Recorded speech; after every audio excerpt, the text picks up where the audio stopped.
বন্ধুরা, জোয়ারের পানি নিচে নেমে গেছে, এখন শুকনো।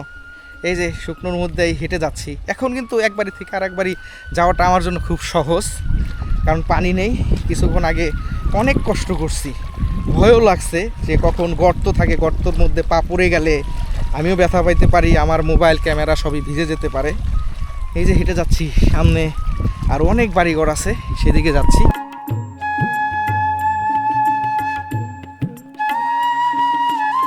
এই যে বোট দেখতে পাচ্ছেন, এই বোটে করেই এই গ্রামের মানুষজন বাজারে যায়, বাজার শেষ করে আবার এখানে আসে। এই যে একটা ব্রিজের মতো করে দিছে, যাতে এই দিক দিয়ে হেঁটে খুব সহজে আসতে পারে।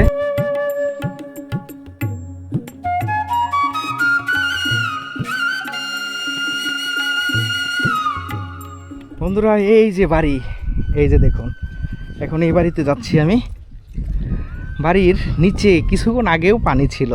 এই যে কত সুন্দরী গাছের ফল আসছে, এসে এখানে স্তূপ হয়ে রয়েছে। এই যে এখানে মানুষ থাকে, কিভাবে থাকে আমি আসলাম, এসে আমার কাছে অবাক লাগে যেখানে মানুষ কিভাবে থাকে। এই যে ঘর, ওইখানে রান্না করে। এই যে ছোট্ট একটি ঘর তৈরি করতেছে, এখানে সম্ভবত ছাগল রাখবে। এই যে ছাগলের ঘর, এই ঘরটি একটু দেখুন। এই যে ঘর ভেঙে গেছে, কিছুদিন পরে এটা থাকবে না, ভেঙে পড়ে যাবে। এটি হচ্ছে মানুষের জীবন। এই ঘরটা দেখে আমি কি বলবো, গোলপাতা দিয়ে বেড়া দিয়ে রাখছে, ছোট্ট ঘর, একেবারে ভাঙাচোরা। এই ঘরেও একটি পরিবার থাকে। এই যে এখন নাই সম্ভবত বাড়িতে, দেখুন ঘরটা দেখাই। আর এই যে নদী, এই ঘরে কিভাবে যায়, এখানে পানি থাকে, সম্ভবত নৌকা ব্যবহার করে তারা। ঘর থেকে বের হইলেই নদী। এটা আসলে নদীর মাঝখানে এই গ্রামটি থাকার কারণে সব ঘরই ভাসমান অবস্থায় তারা থাকে। বন্ধুরা, ছোট্ট একটি ঘর দেখতে পাচ্ছি, এই ঘরেও একটি পরিবার থাকে। এখন এই বাড়িতে যারা থাকে তারা নদীতে মাছ ধরার জন্য গেছে, কাঁকড়া শিকার করার জন্য গেছে। এই যে ঘরটা আপনাদেরকে একটু দেখাই। এই যে দেখুন ঘর, এখানে তালা দেওয়া। এই ছোট্ট জায়গায় রান্না করে, পাশেই নদী এবং নদীর ওই পাশে সুন্দরবন। এখন মানুষ কিভাবে জীবনযাপন করে এই সব জায়গায়।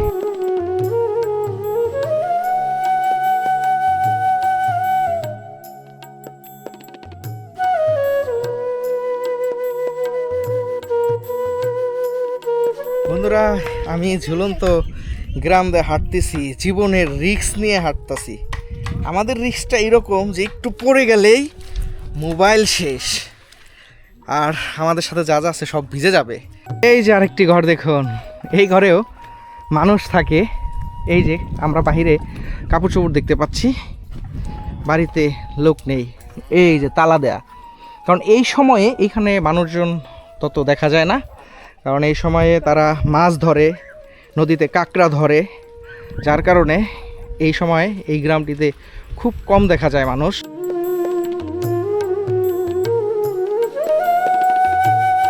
কিসের মধ্য দিয়ে হেঁটে আমাদের যেতে হয়, আসলে মানুষের কষ্টর সাথে সাথে আমরা ভিডিও করি, আমাদেরও অনেক কষ্ট হয়। এই সব জায়গায় হাঁটা যায়।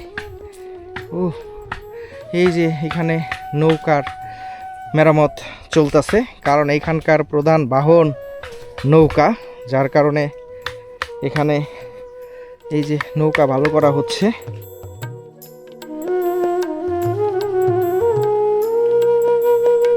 বন্ধুরা, সুন্দরবনের একটি কমন ফল বাইন ফল, এটি খাওয়া যায় না, এটি এই সুন্দরবন আসলেই দেখা যায়। দেখুন, দেখতে কত সুন্দর লাগতেছে। জঙ্গলের ভেতরে আরো অনেক গাছ এরকম।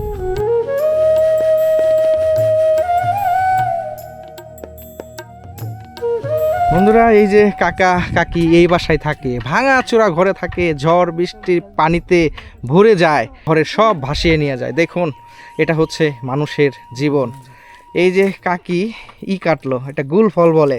এটা এরকম সুন্দরবনে আসলে এই ফলগুলা দেখা যায়।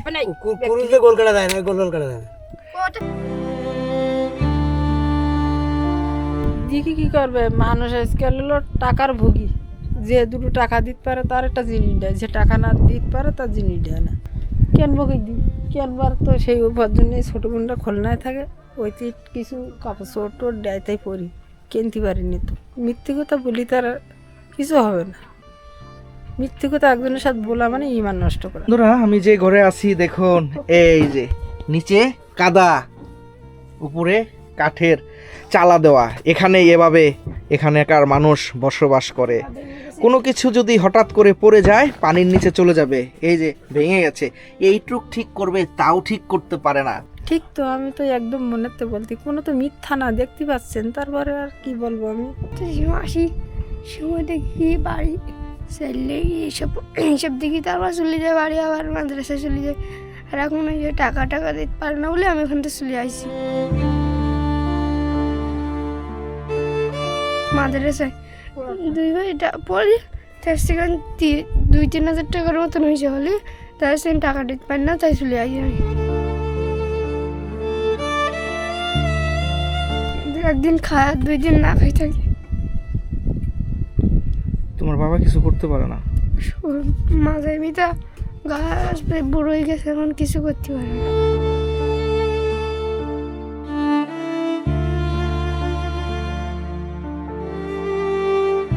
টাকা সিলাইন গেছে, 600 টাকা সিলাইন গেছে দিল্লিতে, এখন টাকাটা দিতে পারতিস না। বন্ধুরা আমি খুলনার ডাকুপ উপজেলার ঝুলন্ত গ্রামে আসছি, সুন্দরবন গেসা এই দুর্গম গ্রামে আসছি আমি। আসার পরে এই যে দেখতে পাচ্ছেন সাকিব আমাকে অনেক সময় দিছে। ওর ফ্যামিলিটাও কিন্তু এই গ্রামের মধ্যে সবচাইতে দরিদ্র পরিবার। এই ছেলেটার মুখের দিকে তাকিয়ে আমি বুঝতে পারি না প্রথমে। দেখুন কত ফুটফুটে, কত সুন্দর একটি ছেলে। ওর কষ্ট কি জানেন? ও টাকার জন্য মাদ্রাসায় পড়তে পারতেছে না, ও কান্না করে আসছে, ওর বেতন দিতে পারে নাই, ও পড়াশোনা করতে চায়। আমি কথা বলছি, আমার কথা বলার সাথে সাথে ও কান্না করে দিছে। ওর মার সাথে কথা বললাম, ওর মাও আবেগ দিয়ে কান্না করে দিছে। মানুষ কখন কান্না করে জানেন? যখন বুকে কষ্ট আর ধরে রাখতে পারে না। ঘরে অনেক সময় খাবার থাকে, অনেক সময় থাকে না। ওর মা সুন্দরবনে জীবনের রিস্ক নিয়ে মাছ মারতে যায়, মাঝে মধ্যে কুমির দেখে, যে কোনো সময় কুমির আক্রমণও করতে পারে। ওর মার একটা কিছু হয়ে গেলে এই পরিবার ধ্বংস হয়ে যাবে। অল্প কিছু টাকা ইনকাম করে মাছ বিক্রি করে, তার উপর সংসার। ঘর ভেঙে গেছে, ঘর ভালো করতে পারতেছে না, ওর লেখাপড়ার খরচ চালাইতে পারতেছে না, ঠিক মতো চাউল থাকে না। আজকে অল্প কটা চাউল আছে, সেটি রান্না করতেছে, কালকে কি রান্না করবে সেটাও অনিশ্চিত। আমি আসছি, আমার খুবই খারাপ লাগছে।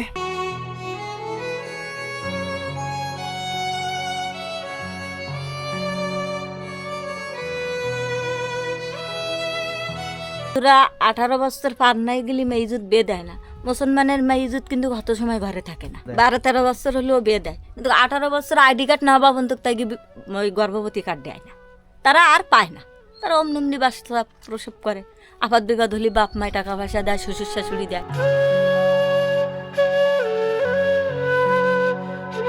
এক বুক কষ্ট নিয়ে আমার সাথে কথা বললো। দেখুন নিচেও হয়ে যাচ্ছি, নিচু ঘর, এই ছোট ঘরে থাকেন। তা কি করবো বন্ধুরা দেখুন, এর মধ্যে মানুষ থাকে, বেড়া নাই, চাল নাই, কিছু নাই।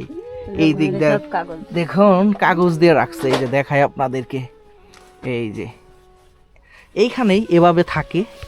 চতুর্দিকে পানি, ঘর থেকে বের হইলেই আপনার যখন পানি থাকে না তখন স্যাঁতস্যাঁতে কাদা থাকে। দেখুন কিসের মধ্যে হাঁটে। এটাই হচ্ছে এখানকার মানুষের জীবন, এখানে দাঁড়ানো যায় না, বুক ফাইটা যায়। তা কি করবো, করার কিছু নেই। এই যদি এখন অসুখ বিসুখ হয়, তা এখন নৌকায় করি ওই বাজারের পারে নিয়ে যেতে হবে, এবারে তো ডাক্তার আসবে না। পোকের ভয়ও তো থাকে, জীবনটা হাতের মুঠোই নিয়ে সংসার করতে।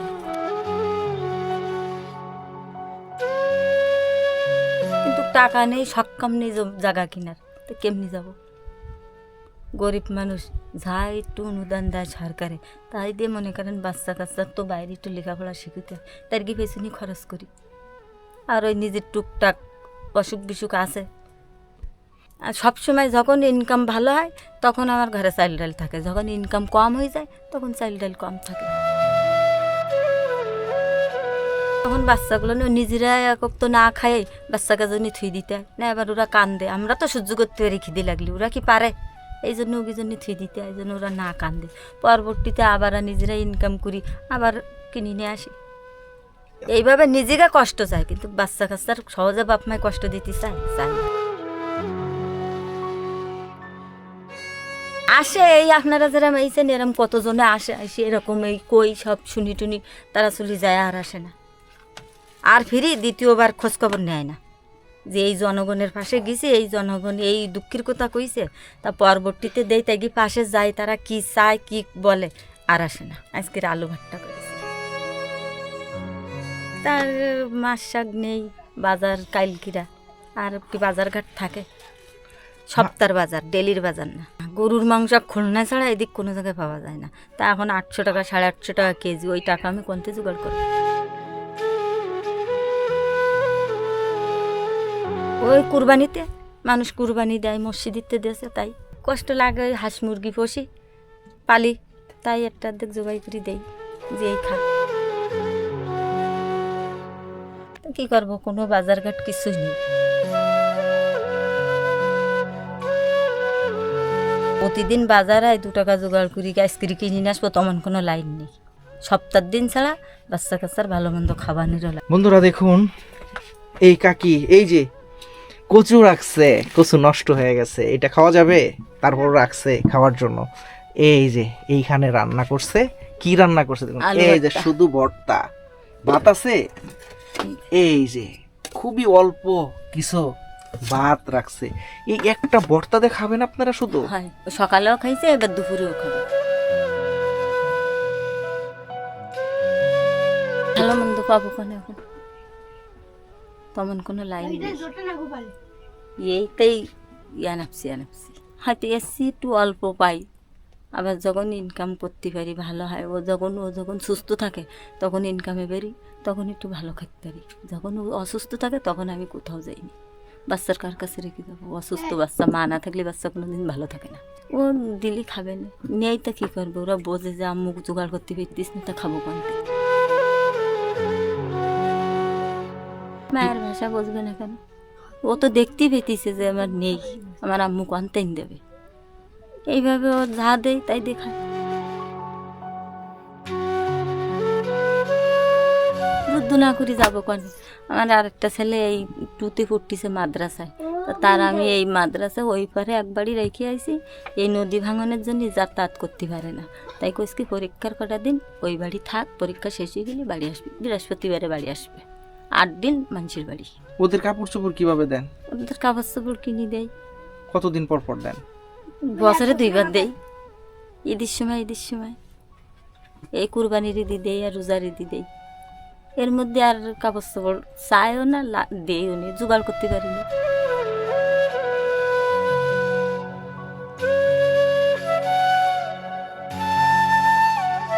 বন্ধুরা, আমি খুলনার দাকুবপাড়া ইউনিয়নের কালাবগি ফকিরপাড়া আসছি।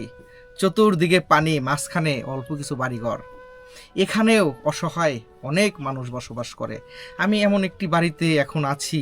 এই যে আমার সাথে একজন ভাবি আছে যার বাচ্চা নিয়ে। জানেন, ওনার ঘরে অল্প কিছু ভাত এবং শুধু ভর্তা রান্না করছে, বাচ্চাকে খাওয়াবে। খাওয়ার কিন্তু তেমন কোনো কিছুই নেই। কাজ করতে পারলে খাইতে পারে, কাজ না করতে পারলে খাইতে পারে না। ওনারা জঙ্গলে যায় কাঁকড়া মাছ ধরার জন্য, সেখানেও কিন্তু জীবনের রিস্ক আছে। ঘর থেকে বেরোইলেই স্যাঁতস্যাঁতে কাদা পানি, সেই পানির মধ্যে ওনারা বসবাস করে। দেখুন মানুষের জীবন। ওনার ঘরে ঠিকমতো খাবার না থাকার কারণে আপনারা অনেক সময় বলেন এরকম অসহায় মানুষের মোবাইল নাম্বার দেওয়ার জন্য। আমি ওনার নাম্বারটি দিয়ে দিচ্ছি, আপনারা ইচ্ছা করলে ওনাকে সহযোগিতা করতে পারেন। 01928725289 এই নাম্বারে কল দিয়ে ওনাদের সাথে যোগাযোগ করতে পারবেন, সহযোগিতাও করতে পারবেন।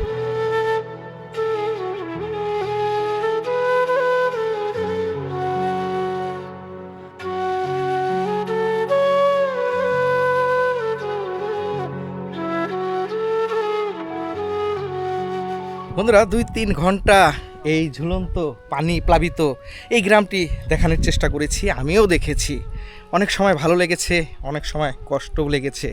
দেখুন মানুষের জীবন, 2 দিকে নদী, মাঝখানে এইরকম ভাসমানভাবে তারা বসবাস করে।